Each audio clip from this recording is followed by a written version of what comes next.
Stephen Flynn. Thank you, Mr. Speaker. Prior to the election, the Labour Party promised to reduce energy bills by £300. Yet on their watch, energy bills are about to increase by almost £300. So may I ask, is the failure to keep that promise a consequence of government incompetency, or have the Labour Party been caught lying to the public? Well, Mr. Speaker, we're very proud of the fact that we are pushing forward for energy independence, which will keep our bills lower. And he knows very well what my position is. But I note that, again, he's very quiet on the SNP record. And I'll tell you for why. Just this week, we've seen the attainment gap widen in Scotland, pupils leaving schools with no qualifications rising, those from deprived areas going to work falling. Instead of playing the politics of grievance, they need to take responsibility for their own record. Thank you, Mr. Speaker. The whole country stands behind the people of Ukraine. But there is also a view that taking money from aid and development to spend on armaments and tanks makes people less safe, not more safe, because the desperation and the poverty that so often leads to warfare is what aid and development money is supposed to counter. Mr. Speaker, as I said yesterday, the overseas development is important. I'm proud of what we've done. It wasn't a decision I took lightly or I wanted to take, but it is important at this moment that we put the defence spending, the defence and security of our country and Europe uppermost. We will, of course, make sure that we're able to fulfil our humanitarian obligations in relation to Gaza, Ukraine and Sudan, and other vital work. And I want to be clear that we do, of course, want to go back and increase that funding as soon as we're able to do so. Mr. Speaker, I thank the Prime Minister for that answer, and as I said, I wish him every success. We want to support him on this issue. So turning to the details of the plan he set out yesterday. Over the weekend, I suggested to the Prime Minister that he cut the aid budget, and I'm pleased that he accepted my advice. Mr. Speaker, it's the fastest response. It's the fastest response I've ever had from the Prime Minister. However, he announced £13.4 billion in additional defence spending yesterday.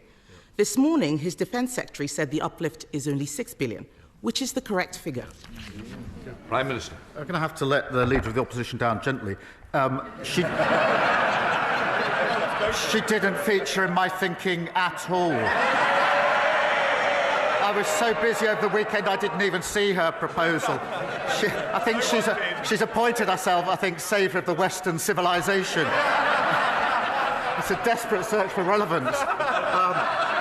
But, Mr. Speaker, look, if you take the numbers for this financial year and then the numbers for the financial year 27-28, that's £13.4 billion increase. That is the largest sustained increase in defence spending since the Cold War, which will put us in a position to ensure the security and defence of our country and of Europe. Mr. Speaker, that wasn't very clear. How is it that the Defence Secretary says £6 billion and he says £13.4 billion? The IFS said today that the government is playing silly games with numbers. How does he find this difference in numbers? Prime Minister.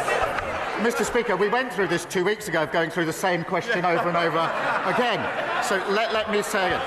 If you take the financial year this year, and then you take the financial year for 2027-28, the difference between the two is £13.4 billion. That's the same answer. If you ask again, I'll give the same answer again.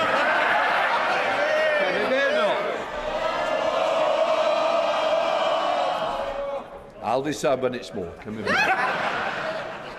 Mr. Speaker, someone needs to tell the Prime Minister that being patronising is not a substitute. Not a substitute for answering questions. It's not a substitute. He hasn't answered. What he has said is different from what he said yesterday. We are still not clear where the money is coming from. We want to support him. He's also said that we should put British troops on the ground in Ukraine. We haven't seen the detail of any proposals. Would his new spending plans allow him to fund this commitment effectively? But, Mr. Speaker, if I can turn now to domestic matters and the cost of living crisis that's hitting so many of our constituents. Families in my constituency are really angry that Thames Water is sending them bills this April that will cost them £150 a year more. Thames has already let down so many people, whether it's leaking pipes or pumping their filthy sewage into our rivers. A third of customers' bills are already used just to pay the interest on Thames Water's debt, and now it's going to borrow £3 billion more. Isn't it time to stop making people pay for bailing out the vulture funds drowning Thames Water in debt? Will his government just put this firm out of its misery, put it into special administration so we can sort out that mess and the mess that lot left? Well, he's certainly right about the mess that lot made. We've obviously got the water bill. It's got very strong measures in it, and I think he supports them. Dr. Rosanna Allen-Coe. The Prime Minister tell this House whether the outcome of his budget was by design or by mistake. Did he mean to push 100,000 pensioners into poverty with his own analysis when he removed the winter fuel allowance, or was that a mistake? Did he mean to decimate family farming when he changed the inheritance tax, or was that a mistake? And did he mean to tax GPs, care homes and hospices when he raised NICs, or was that a mistake?